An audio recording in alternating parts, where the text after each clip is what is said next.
প্রতিটি মানুষেরই একটা না একটা শখ থাকা উচিত। তবে শখটা যদি আপনার এবং অন্যের জীবনে ভ্যালু এড করে, তাইলে ওইটার মূল্য অপরিসীম।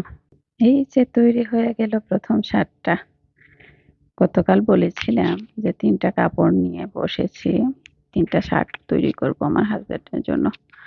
উনার shirt, pant, gilet, coat, coat এখনো পারি না। জিলেট টাইপের কিংবা মোদি কোট টাইপের এগুলা। শার্ট সবকিছুই আমি সেলাই করি। গেঞ্জি, সোয়েটার আমার পেজে আছে, দেখতে পারেন। তো এই শার্ট সেলাই বিভিন্ন ধাপে ধাপে ভিডিও আমি তৈরি করে রেখেছি। তবে এখানে এড করিনি। এখানে শুধু ফটো দিয়ে ভিডিওটা তৈরি করেছি। পরে ওগুলো বিভিন্ন পার্ট কিভাবে করেছি সেলাই এক ধাপে আমি বুঝিয়ে দেব একেকটা রিল তৈরি করে। যাই হোক, প্রথম শার্টটা সেলাই করলাম। শার্ট সেলাই আসলে ১ম এ তখন তো ইউটিউব ছিল না, ফেসবুক ছিল না। আমি পুরানো শার্ট শখের বশে যখন ফেলে দেওয়ার অবস্থা, ছিঁড়ে যায়, তখন আমি ওটা সেলাই খুলতাম। খুলে ইস্ত্রি করে কাপড়ের উপর বিছিয়ে কেটে কিভাবে সেলাই খুলেছি ওইভাবে আবার সেলাই দিয়ে তৈরি করার চেষ্টা করতাম। এটা আমার শখ, এই শখের বশে আমি করতাম। ধীরে ধীরে এই ইউটিউব এলো, ফেসবুক এলো, তখন দেখি ভাইয়া, দাদা এরা অনেক ধরনের শার্ট কিভাবে তৈরি করতে হয় কাটিং সহ বিভিন্ন টিউটোরিয়াল দিচ্ছেন। তখন ওনাদের কাছ থেকে দেখে দেখে সাহসটা আরেকটু বাড়লো। এখন বডি থেকে মাপ নিয়েই কাটি। তবে আমার হাসব্যান্ডের সবগুলো আমি সেলাই করি। এজন্য আমি প্যাটার্ন কেটে রেখে দিই।